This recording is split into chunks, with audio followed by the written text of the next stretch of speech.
While the exact role that hormones play in the development of our sexual identities isn't fully known, we have learned that there is no simple answer to the question of how our sexual preferences are developed. Alfred Kinsey created a scale to measure preferences during his pioneering research.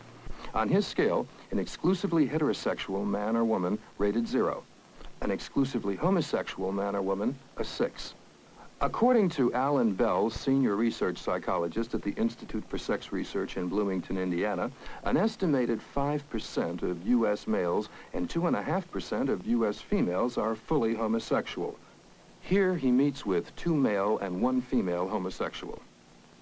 From our own and other people's data, it's becoming increasingly clear that there are many different ways to become homosexual, just as there are many different ways to become heterosexual.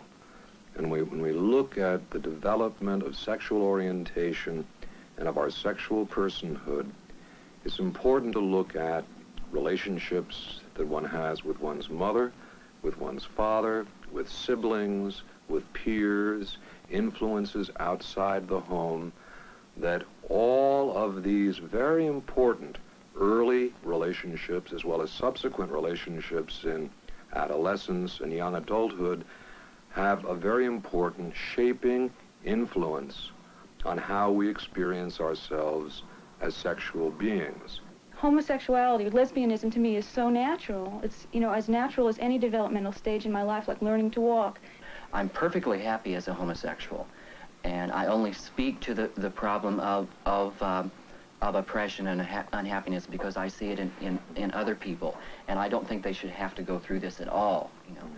Homosexual man has the same preferences as the heterosexual man. The only difference is his choice of partners. Another stereotype is that homosexuals have never experienced any kind of heterosexual arousal or have never had heterosexual involvements, or that all homosexuals really wish they could become heterosexual, if given just half a chance, if only they could become heterosexual. I've read statistics that, and I can believe that most lesbians have been married, so that lesbians have experience relating to men and find it insufficient. And I don't just mean they're not sexually fulfilled by their husbands, but there's a whole world that's missing, and they know it. And they seek other women, and they want the support of other women. How do you account for that? I think women are better at relationships, and I think women know how to make a relationship work. And a relationship of 2 women is, pretty good odds that it'll be okay. Fran, are you saying when you comment about women being more capable of having relationships, do you think this is a capacity that they're born with, that men aren't capable under different circumstances of also having valid relationships or giving to other people as much as women do? No, I don't think women are born better at relationships with people. I think that they're socialized to be better as part of the subservience that's socialized into them. And conversely, men are socialized not to value other people, perhaps to be more competitive, more ruthless, and not... Study after study, it would appear among non-clinical samples that homosexuals and heterosexuals can't be distinguished on the basis of their psychological adjustment. There's every reason to believe, at least on the data that I've seen, when it's not based on clinical samples or on prison samples, that homosexuality is not ipso facto pathological. But a gay is told that nothing they do sexually or emotionally is right. And this contributes to the horrible self-oppression and self-hate that occurs. And then when people see that in homosexuals, they go back to the old stereotype that there's something about being gay in itself that makes you unhappy, and it's not. It's merely the lies that we have been fed, and unfortunately we have believed too. Homosexuals differ from each other in much the same way that heterosexuals differ from each other. For example, there's some homosexuals who are exclusively homosexual. In other words, they're 6s on the so-called Kinsey scale.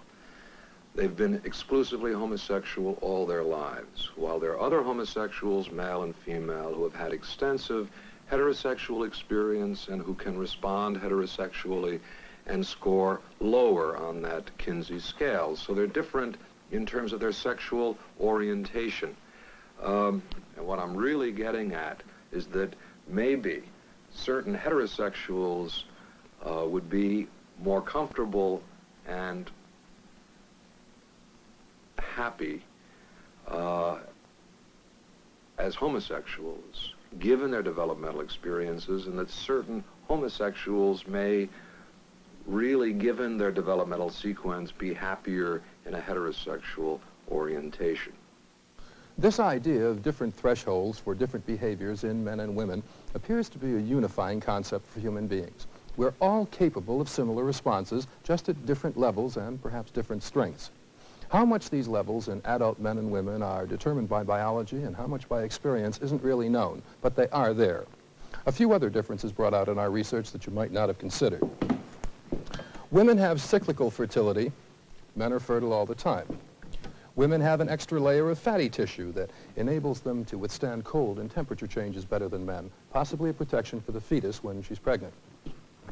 Women are more sensitive to touch than men, and women are less prone to serious disease at any stage in their lives. All of these findings, remember, are based on an average, and there will be exceptions, sometimes a lot of them. But in general, these characteristics will hold true. Women are more susceptible to alcohol. It's speculated that this might be caused by their bodies containing less water than men, and the alcohol is less diluted. Women can stand longer periods of time at repetitive tasks. Women go through greater mood swings than men do. Now, this could be hormonal, or it could be the cultural approval to do it. And women are less erotically aroused by visual material than men. You'll note that none of these things have anything to do with intelligence or perception. They're just differences. Another area of differences, which has been under much discussion recently, is the need for masculine and feminine roles. Some things to remember in looking at roles are that, first, we all play them. Secondly, most of us have several of them. And thirdly, they can be changed. They can be changed because we play them against the scenario of the culture we live in, and that culture changes. And nowhere is that possibility for change more evident than in the study of the role of the family in other cultures. That's the work of Eleanor Leacock, chairman of the Department of Anthropology at the City College of New York. The family that we're used to and that we almost accept as universal is, of course, the so-called nuclear family with the father, the mother, and the children living together. We accept this as so universal that we, in fact, and even some anthropologists do this, tend to project it onto society as a whole. Everywhere we look, we see nuclear families as the basic unit. The fact is that among hunters and gatherers and early agricultural societies, the nuclear family is not the basic unit. It's the group of 3 or 4 families that live together that are the basic unit. Everybody worked together. Everybody shared the products of the hunt, shared the food. And we find that the fact that women bore the children really didn't have a great deal to do with the equality of their status. The whole group took responsibility for the children, and there were no basic inequalities in the roles of men and women. In the process of developing larger groupings living together, class differences arose. In place of the group where everybody is dependent upon each other and sharing the food, you begin to have these ties of trade linking people with outside groups, and you get a shift in that fundamental communal structure and a new developing public domain, and along with it then goes the political, the warfare, areas where important decisions are made that are quite different from that of the actual household group itself. The question then arises that given this development of a public-private dichotomy, why the men? Why not the women? Aren't we just coming full circle back to the fact that since the women have the children, this is the cause of their lower status? The role of the men in warfare, in trade, seems to be extremely important here, obviously. And true, these were the areas that followed from the hunt, that were the areas that the men worked in. The point is that it isn't having the children that causes the lower status. It's something that happened to the family that made the difference. You had the development of an individual family structure where the women and the children are actually dependent upon the individual man. It would be a luxury to think of defining roles under such situations. Obviously, people had enormous difficulty being men, being women, being human in these kinds of struggles for survival. So in a sense, there's a luxury to our discussion today, our exploration of our roles as men and women. Hello, this is Sam, Save a Marriage. Can I help you? One of the most profound results of this newfound luxury is a virtual doubling of the number of divorced people in our society. They don't stay divorced, they just change partners, sometimes for the better, sometimes for the worse. But the pressures on marriage have created a growing need for new and different kinds of marriage counseling services like this one. Dr. Laura Singer, a marriage and family counselor herself and past president of the American Association of Marriage and Family Counselors, has been thinking about the new problems for a long time. I believe that we have not explored marriage sufficiently, that we have felt constrained and tied into traditional aspects of marriage, that now we're beginning to find out that it's possible for a man to stay home and for a woman to go to work, for a man to nurture and raise a child and for a woman to be the breadwinner. We are discovering that it's possible to have a variety of experiences that can enhance and enrich a relationship. And I think that we're beginning to be more free to be able to say, look, we don't know the answers. We've got to find other ways of being together, other ways of living, other ways of relating, that the traditional ways are not working now. They don't work in a technological age, in an age in which there is such rapid and enormous social change. This whole business of relating to one another in a marriage is becoming harder. The rules are changing, and a lot of the institutions we depended on for support don't have the same influence our mothers and fathers were able to count on. Divorce laws have eased. Families are smaller and more often childless. Women can earn their own living with more ease. Social pressure for being married is less. Sound like a revolution is here? Well, it really isn't. People are getting married, and people are raising families, and people are managing to stay together. But there are some changes. Pat and Cliff Chieffo have been married for 16 years. They have 2 girls, and they both work. Both of us had a chance to establish careers, mine in the museum field and Cliff in teaching field. So when we finally decided that we would like to have a family, we had long, serious talk about the fact that I really couldn't see putting my career aside. It was established, it was enjoyable, I really cared about it. What would we do? And so at that time, Cliff was working 5 days a week, as I was myself. And we decided, well, perhaps, first of all, I decided maybe I should do the traditional thing and stay home with the baby, because perhaps I really would like it. It's the kind of thing my mother did, it was the kind of thing his mother did, and I did stay home during the first 8 months that Nina was born. But it was a disaster. It was awful. I was unhappy. I waited for him to come home. I used to question him about what he was doing at work. His life seemed stimulating. Mine was very dull. And we said, perhaps there's a need for both of us to pursue the kind of thing we do best. I think most guys really are hung up on a macho thing, you know, a real superman hang-up. And I really have found that it's really, it does not diminish, you know, so-called masculinity, you know, if you work at the house, in the house, take care of the kids.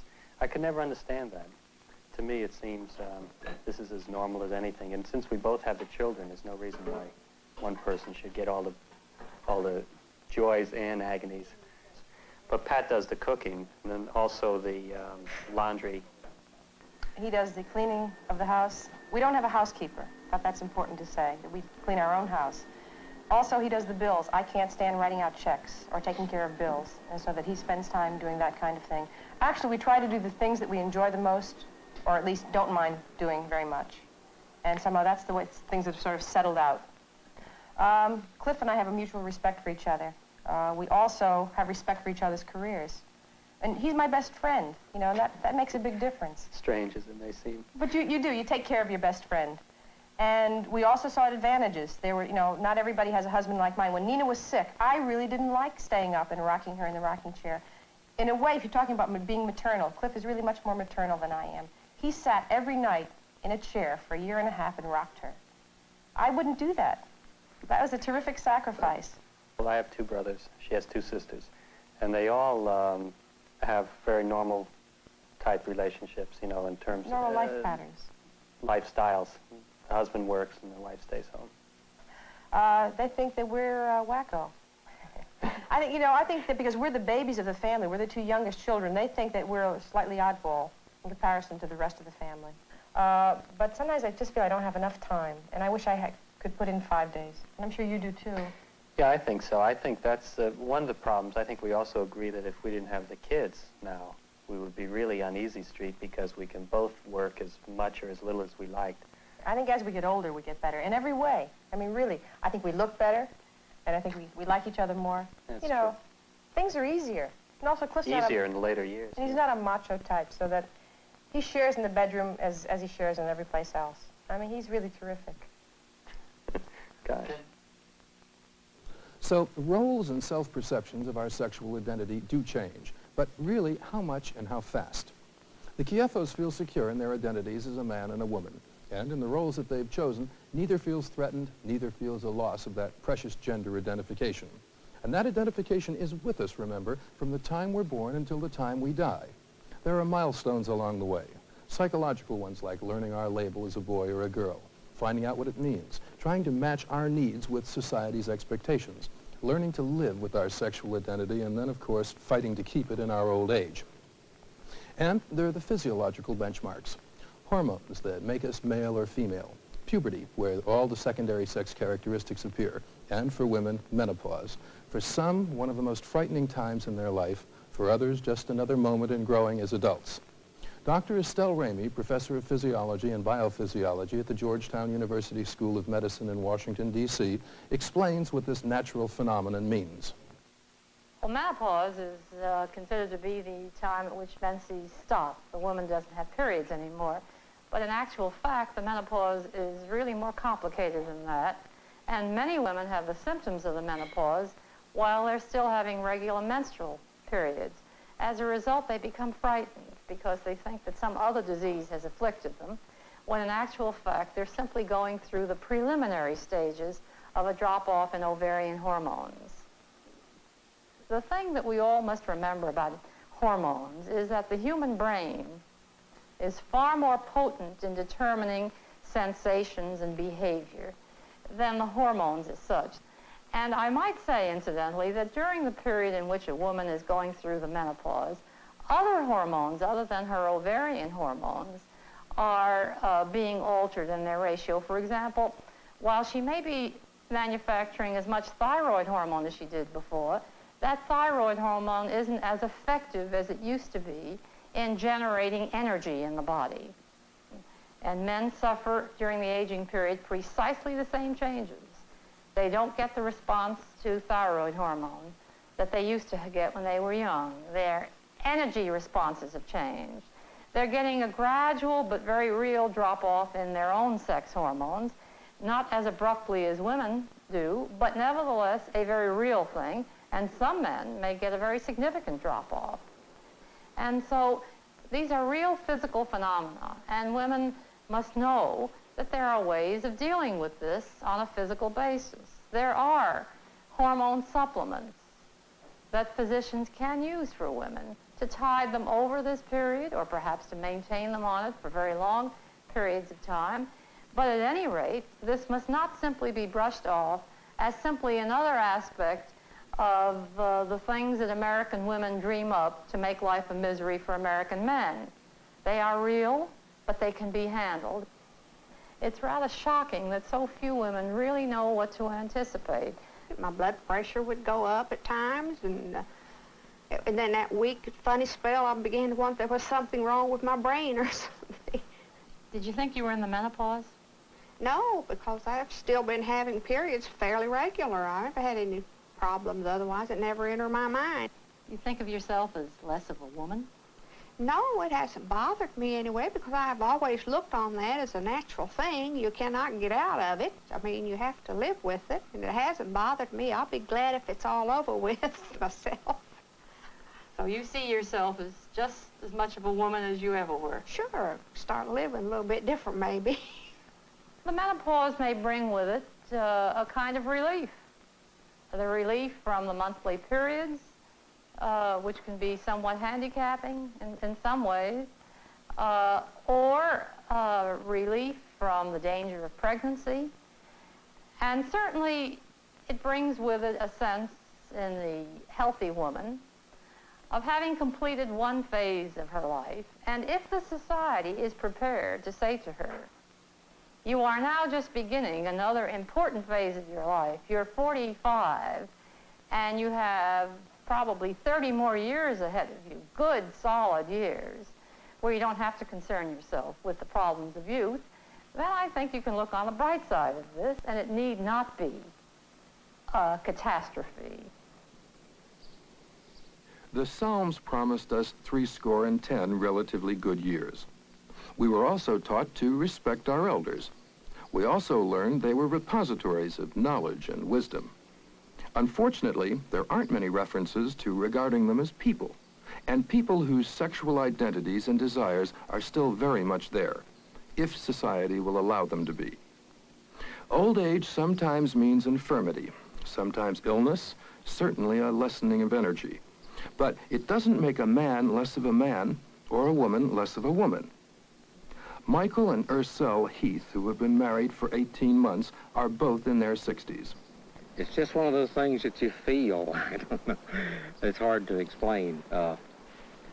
The magnetism which just expresses itself when you're near someone that you love. A lot of people would say, well, how can you enjoy? So what are you getting married for? There's nothing there, you know. But they just don't know. They just don't know how much love and affection there is there.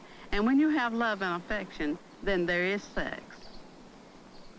It gets better as you get older. The Heaths are lucky. In their age group, the number of widows and single women outnumber widowers and single men by a huge factor. Just finding a partner is hard. And those that don't are often condemned to another kind of loneliness, the loneliness of having society take their sexual identities away. One of the leading researchers in the field is Dr. Eric Pfeiffer, professor of psychiatry and associate director of the Center for the Study of Aging at Duke University. Sexuality is kind of a new topic to be talking about in terms of older people, because for many years, most people assumed that older people either didn't have any sexual interests or activities, or if they said that they did, they were liars or perverts or something of that sort.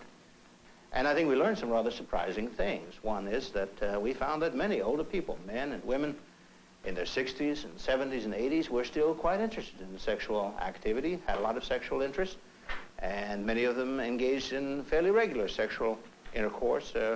Elderly people themselves, some of them are sort of surprised that it's all right for them to have sexual feelings. For the most part, there isn't really any biological limit set to their sexuality. Men are slower to reach erection, but they're also slower to ejaculate, and so that actually sexual intercourse might be prolonged over a greater period of time as compared with younger men. For the women, I would say the major changes relate to the loss of estrogen. And in this regard, I think we would feel rather strongly at this point that any woman who wishes to continue an active sexual life should probably be on replacement estrogen therapy following menopause. But the point I'd like to make is that many illnesses that interfere with sexual expression in later life are temporary, and that sexual expression can be resumed afterwards. You can't wear sex out by using it, essentially. And by using it, you're likely to retain your capacity for it, which may be good news. A chapter in the story of our human sexuality, some of what we know, and an indication of how far we are from understanding the whole phenomenon of our development as male and female. Why do we know so little? Why is this fundamental area of human development so neglected by basic science? Well, part of the reason may be that our sexual identity is so personal, so much a part of us, so vital to our own self-esteem, our self-image, that the idea of examining it too closely is frightening. But one thing seems clear. Without an understanding of how we acquire and maintain our sexual identities, what forces, both biological and psychological, are involved in shaping us as masculine or feminine, tampering with those forces could be a very dangerous business. A danger that can only be averted by cutting through the myth and misinformation and rhetoric about human sexuality and replacing them with real knowledge about one of the most important, most fascinating, and most potentially rewarding parts of our human heritage. Thank you for being with us. This is David Prowett. Goodbye.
The Thin Edge series has been made possible by an underwriting grant from Bristol Myers Company.